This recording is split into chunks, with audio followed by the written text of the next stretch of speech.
Paper TET, C TET के लिए CDP, TGT के लिए पेडागोजी में समावेशी शिक्षा, इंक्लूसिव एजुकेशन।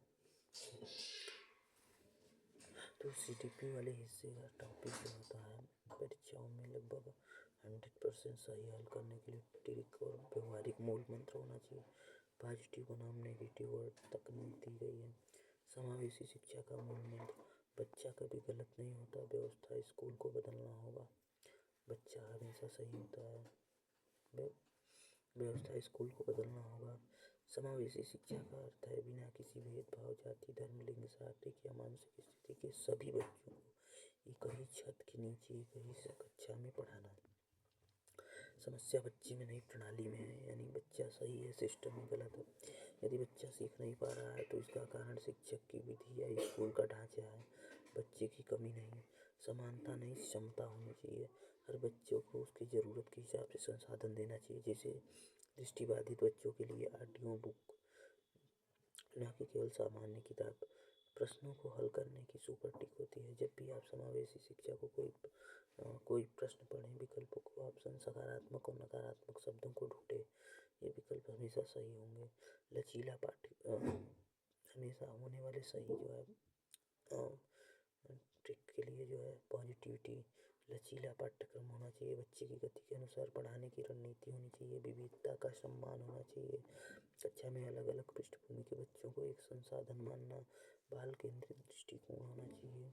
बच्चे की रुचि की और आवश्यकता को प्राथमिकता दें। सहानुभूति नहीं, सहानुभूतिपूर्ण माहौल।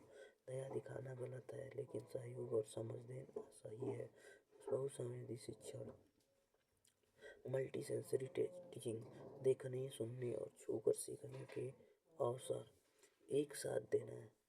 जो है विजुअल, ऑडिटरी, काइनेस्टिक, टेक्टाइल, यानी देखने, सुनने और छूकर सीखने के अवसर साथ देना। इंडिविजुअलाइज्ड एजुकेशन प्लान, EIP, हर विशेष बच्चे के लिए उसकी ज़रूरत के अनुसार व्यक्तिगत योजना बनाना। ये विकल्प हमेशा गलत और इनकरेक्ट होंगे।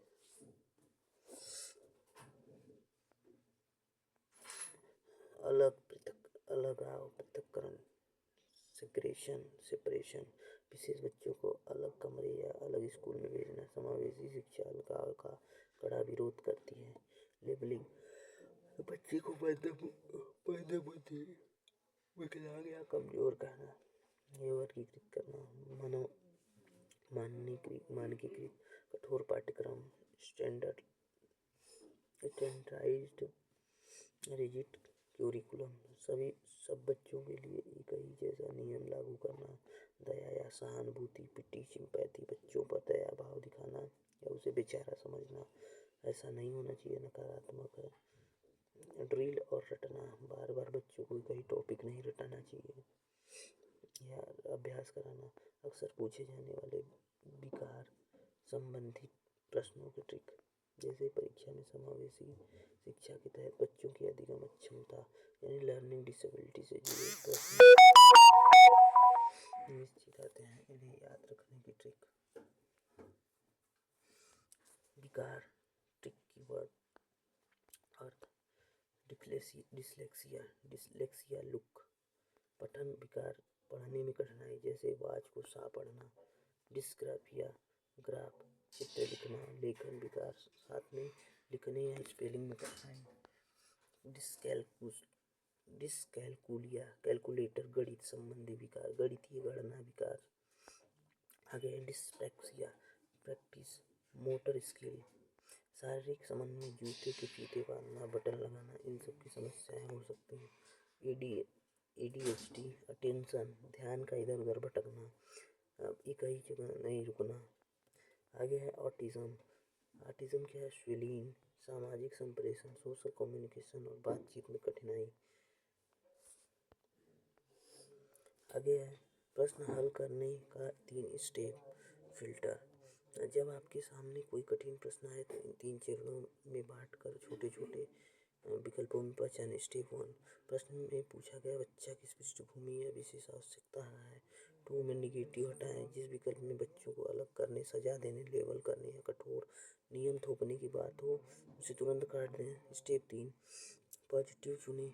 जिस विकल्प में शिक्षक अपनी शिक्षण विधि में बदलाव कर रहा हो और बच्चे को कक्षा में समायोजित कर रहा हो, एडॉप्ट वही आपका सही उत्तर है। अभ्यास उदाहरण, एक शिक्षिका अपनी कक्षा में एक दृष्टिबाधित छात्र को शामिल करना चाहती है, उसे क्या करना चाहिए?